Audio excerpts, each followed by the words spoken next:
Welcome back to another episode of a 5-pack with the Brewd. Crack one open and enjoy. Today, what are we talking about, Ms. We're talking Robinson? we're talking about great underdogs.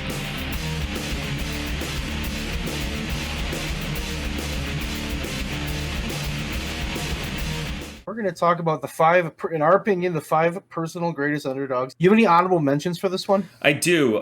Number 7 is Nunzio. He was very closely, he was on my list for a while, but he just wound up, he was 9 times out of 10. He was just the sacrificial tough guy. Number 6 is Maki Ito. I didn't put her on the list because I didn't think she necessarily is an underdog, but she doesn't seem like she should do the shit that she does. My honorable mentions: Mikey Whipwreck, Spike Dudley, and Battle Cat. He was an underdog because his gimmick sucked so bad. I feel like our lists are going to be all over the board. Probably. My number 5 was Zach Gowen. For one reason in particular, his beating at the hands of Brock Lesnar.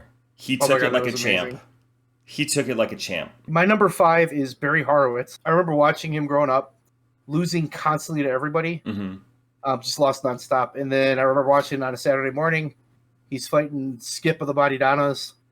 And Skip got rolled up and beat by Barry Horowitz, and it was freaking awesome. That moment where he won was really cool. That was a great underdog moment. Number 4 for me was Crash Holly. I always enjoyed Crash way more than Bob Holly. Bob Holly, I think, got more notoriety than Crash, but you remember the cartoons, the Tom and Jerry cartoons where there was a big bulldog and there was a little bulldog? He always reminded me of the little bulldog who got himself into fights, but he never had anybody to back him up. Number 4 for me is the 1-2-3 Kid. I remember watching Raw live, and I remember he was on a few weeks in a row, and he hit that amazing moonsault on Razor and got the pin. Oh my God, that place went crazy. It was so freaking awesome. Half a year later, he's fighting Bret Hart for the WWF Championship in an amazing match. Number 3, Spike Dudley. I remember him from ECW. I remember him from WWE. He was an insane little fucker. He signed up for Bam Bam to chuck him into the 5th row. What a moment that is, too. It what is. A moment that is. Number 3 for me is Dwayne Gill / Gilbert. He was a terrible wrestler. Oh God, yes. And then he was part of the Toxic Turtles. That was the gimmick he thought of. And then when they went to Survivor Series Deadly Game, Mankind's secret opponent, and he comes out to that really shitty music, and then his pyros scared the shit out of him.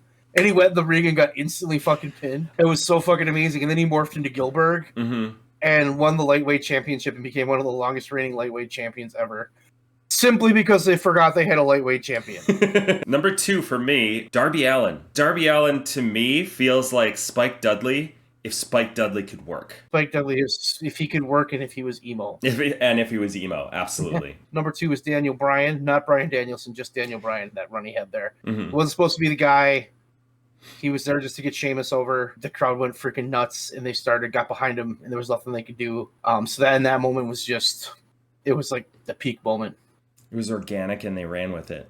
It's just it was organic, and they didn't run with it. They were forced to run with it. Until they had to. Number 1 for me is Rey Mysterio. He's always been the underdog, but he always manages to eke one out when you don't expect him to. I mean, he's a, 3-time world champion at this point?